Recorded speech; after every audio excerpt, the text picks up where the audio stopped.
Bentornati in un nuovissimo appuntamento con i previsioni meteo. Abbiamo sicuramente una pessima notizia per quanto riguarda l'andamento nel corso dei prossimi 10 giorni ed oltre, perché il freddo polare ovviamente sta intervenendo soprattutto sull'Europa centro-orientale e sui Balcani. L'Italia verrà coinvolta marginalmente e avremo delle precipitazioni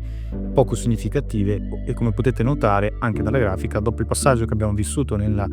giornata di venerdì con rovesci e anche delle belle nevicate al di sotto dei 200 metri sulle zone appenniniche centrali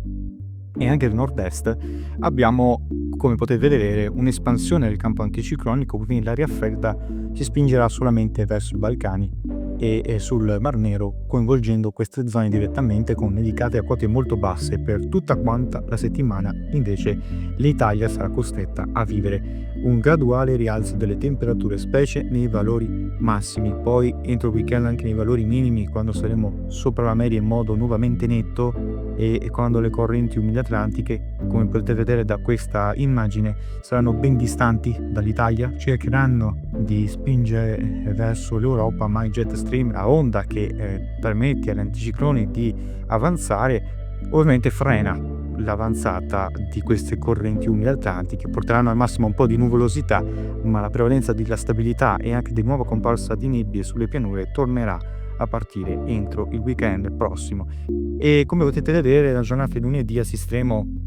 all'anticiclone che gradualmente rinforzerà per l'Europa occidentale, ancora comunque temperature minime ben sotto lo zero anche in Val Padana, gelate molto molto diffuse, e con l'instabilità e il freddo più marcato ovviamente sull'Europa orientale. Mentre, come vedete, giornata di lunedì sottolineo anche qualche precipitazione, veramente piovigini sulla Puglia, anche sulla Calabria e in parte anche sulla Sardegna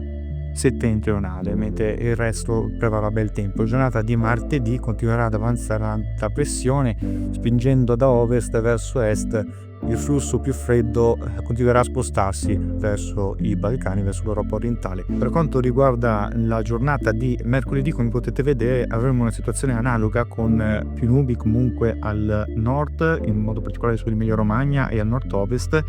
per la prevalenza di un flusso un po' più umido, mentre per quanto riguarda il sud avremo della possibile instabilità molto debole sul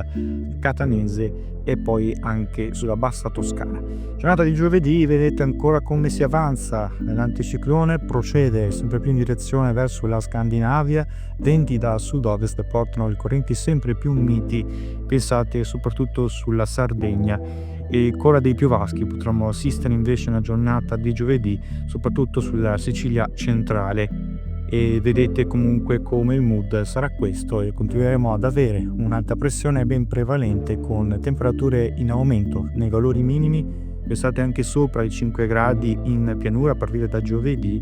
e pensate poi ai valori massimi previsti nel weekend, quando saremo anche fino a 15 gradi durante il giorno.